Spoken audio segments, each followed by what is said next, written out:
भारत और पाकिस्तान के बीच चली 4 दिन की जंग अब ख़त्म हो चुकी है। इस जंग में ना कोई जीता ना कोई हारा, लेकिन इस जंग का जिक्र सुनहरे अक्षरों में इतिहास में लिख दिया जाएगा। पिछले 4 दिनों में जो कुछ हुआ उसको देखकर तो ऐसा लगा जैसे ये जंग भारत और पाकिस्तान की सेनाओं के बीच ना होकर भारत और पाकिस्तान की मीडिया के बीच है। पाकिस्तान की मीडिया ने भारत को हरा दिया और भारत की मीडिया ने पाकिस्तान को हरा दिया। दोनों देशों के मीडिया ने खूब मज़े किए, खूब उल्टी सीधी चीज़ें चलाई। भारत और पाकिस्तान की सेनाओं से ज़्यादा आक्रामक दोनों देशों की मीडिया रही। फिलहाल अब एकदम से शांति हो गई, ना कोई जीता ना कोई हारा और सीज़ फायर हो गया। सीज़ फायर का ऐलान भी भारत और पाकिस्तान की तरफ से पहले नहीं किया गया, बल्कि तीसरा देश जो अपने आप को दुनिया का मुखिया कहता है अमेरिका, उसकी तरफ से किया गया। डोनाल्ड ट्रंप ने सबसे पहले भारत और पाकिस्तान के बीच सीज़ फायर का ऐलान किया।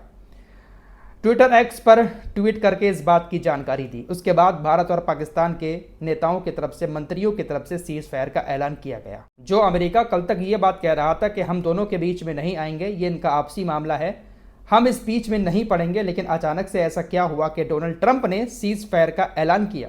आज शाम 5 बजे से दोनों देशों की जल, थल और वायु सेनाओं ने अपने हमलों को बंद कर दिया। इस जंग से जुड़ी इस वीडियो में थोड़ी और बातें करेंगे आगे। कुछ सवाल भी हैं जो अब उठाए जा रहे हैं, लेकिन पहले आपको बता देते हैं कि आखिर डोनाल्ड ट्रंप ने ऐसा क्या कहा।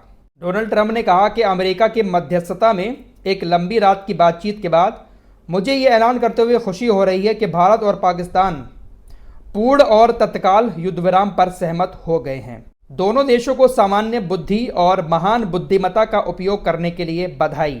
इस मामले पर आपके ध्यान के लिए धन्यवाद। विदेश मंत्री एस जयशंकर की तरफ से जानकारी दी गई कि दोनों देशों ने सीज़ फायर के लिए हामी भर ली है और युद्ध विराम हो गया है। एस जयशंकर ने एक्स पर कहा, भारत और पाकिस्तान में आज गोलीबारी और सैन्य कार्रवाई रोकने पर सहमति बनाई है। भारत ने आतंकवाद के सभी रूपों और अभिव्यक्तियों के खिलाफ लगातार दृढ़ और अडिग रुख अपनाया है, वो ऐसा करना जारी रखेगा। भारत के जो विदेश सचिव हैं विक्रम मिस्री, उनकी तरफ से भी ऑफिशियली स्टेटमेंट सीज़ फायर का जारी कर दिया गया। पाकिस्तान की तरफ से भी विदेश मंत्री इशाक डार की तरफ से युद्ध विराम का ऐलान किया गया। फिलहाल दोनों देशों के विदेश मंत्रियों ने इस बात को कंफर्म कर दिया कि भाई डोनाल्ड ट्रंप ने जो कुछ कहा है वो सही है और सीज़ फायर दोनों ने ऐलान कर दिया। फिलहाल अब शांति हो गई है, दोनों देशों की सेनाओं ने हमले बंद कर दिए हैं। आखिर अचानक से ये क्यों हुआ? देखिए, अमेरिका भारत के भी काफ़ी करीब है और पाकिस्तान के भी काफ़ी करीब है, इसीलिए शायद अमेरिका ने बीच में पड़कर ये सीज़ फायर करवाया है, क्योंकि यूक्रेन और रशिया के बीच जंग चल रही है, कितने साल हो चुके हैं, वहाँ पर भी अमेरिका बीच में है लेकिन सीज़ फायर नहीं हो रहा है। इजराइल और फिलिस्तीन की जंग चल रही है, लेकिन वहाँ पर भी परमानेंट वाला सीज़ फायर नहीं हो रहा है, क्योंकि वहाँ पर अमेरिका के संबंध जो है वो एक देश के साथ ज़्यादा है। इजराइल के साथ संबंध है, फिलिस्तीन के साथ नहीं है, यूक्रेन के साथ है, रशिया के साथ नहीं है, लेकिन यहाँ पाकिस्तान और भारत दोनों के साथ संबंध थे।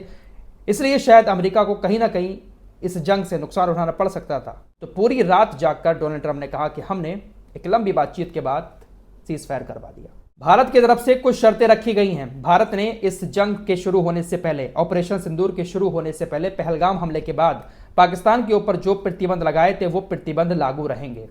वो प्रतिबंध इस सीज़ फायर के साथ नहीं हटाए जाएंगे। सिंधु जल समझौता जो भारत ने स्थगित किया था वो भी जारी रहेगा, भारत पानी रोकेगा।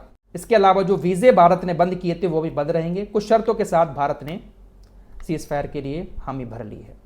अब सीज़ फायर के बाद पाकिस्तान कह रहा है कि हमने भारत को हरा दिया, हमारे हमलों से भारत सीज़ फायर के लिए राजी हो गया। पाकिस्तानी मीडिया पर दिखाया जा रहा है और हमारे यहाँ पर भी मीडिया यही कह रही है कि हमने पाकिस्तान को घुटने टेकने पर मजबूर कर दिया। फिलहाल जंग बंद हुई, ये अच्छी बात है, क्योंकि इससे फ़ायदा किसी का नहीं है, नुकसान हमारे देश का भी काफ़ी होता जंग होती तो। अब जो मिसाइलें छोड़ी जाती हैं या हमले किए जाते हैं, खर्चा इसमें भी आता है। फिर पाकिस्तान भी हमले कर रहा था हमारी तरफ, उसमें भी बहुत सारी जानों का भी नुकसान हुआ और माल का भी नुकसान हुआ। तो जंग नहीं होनी चाहिए थी। फिलहाल अभिसार शर्मा जो हैं उन्होंने कुछ बातें लिखी हैं। कल तक कई सारे लोग सोशल मीडिया पर जंग बंद होने की बातें कर रहे थे। अभिसार शर्मा ने भी कहा था कि ये जंग नहीं होनी चाहिए, तो उनको भी ट्रोल कर दिया गया कि आप जंग बंद होने की बातें क्यों कर रहे हैं, पाकिस्तान को तो मजा चखाना चाहिए, पाकिस्तान को पूरी तरीके से इस बार हराना है, धूल चटानी है, आप जंग बंद करने की बातें कर रहे हैं। अब सीज़ फायर के बाद इन्हीं कुछ सवालों को लेकर अभिसार शर्मा ने कुछ ट्वीट किए हैं। ये लिखते हैं कि अभी 2 दिन पहले अंधभक्त जो लोग से टू नो वार वालों को गाली दे रहे थे, आज अमेरिकी दखल से हुए युद्ध विराम, जिसमें मापदंड स्पष्ट भी नहीं है, उससे खुश हो रहे हैं। पूरा गोदी मीडिया अब इसे मास्टर स्ट्रोक बताने में लगा है। ये पब्लिक है बाबू, सब जानती है। अभिसार शर्मा ने एक और बहुत लंबा चौड़ा ट्वीट किया और उसमें भी भारत सरकार से कुछ सुलगते हुए सवाल किए।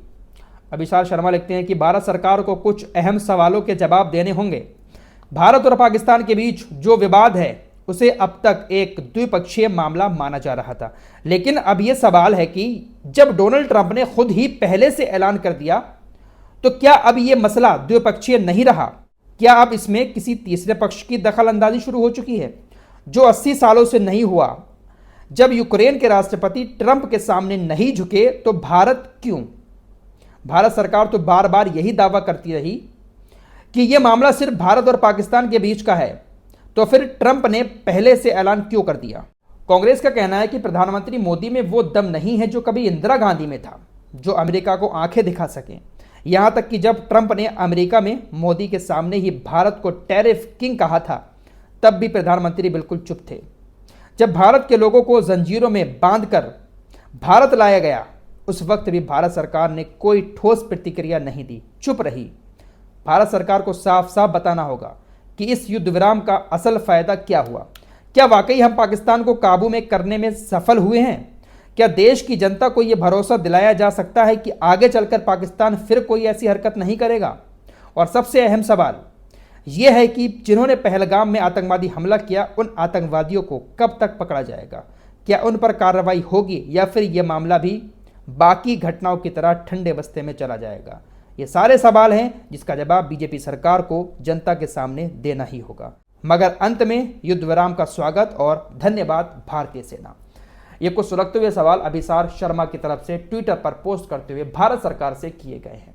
फिलहाल 4 दिन की इस जंग में हमारी सेना ने काफ़ी डटकर पाकिस्तान के हमलों का सामना किया और पाकिस्तान में हमले भी किए। भारतीय सेना को एक बार फिर से मैं सलाम करता हूँ। अपनी सेना की ताकत के लिए, अपनी सेना की हिम्मत के लिए और जीत के लिए हमेशा दुआ किया करें। देखिए, हर देश के लोग अपनी अपनी सेनाओं की जीत के लिए दुआ करते हैं, हमें भी अपनी सेना की जीत के लिए हमेशा दुआ करनी चाहिए। फिलहाल अच्छी खबर यही है कि 4 दिन से चल रही जंग खत्म हो चुकी है और अब शायद लोगों को बॉर्डर पर भी सुकून मिलेगा, क्योंकि लगातार पाकिस्तान गोलीबारी कर रहा था, उसमें काफ़ी सारे लोगों की जान भी गई, घर भी तबाह हो गए। शायद अब सुकून मिले। और रही बात IPL की, तो बहुत सारे लोग कल से बोर हो रहे थे। IPL भी शायद हो सकता है कि अब दोबारा से रीस्टार्ट कर दिया जाए। जैसे कोई अपडेट आएगा आपके सामने लेकर हाजिर हो जाऊंगा। मिलते हैं एक और नई वीडियो के साथ, तब तक के लिए अपना ख्याल रखिएगा। अल्लाह हाफिज़।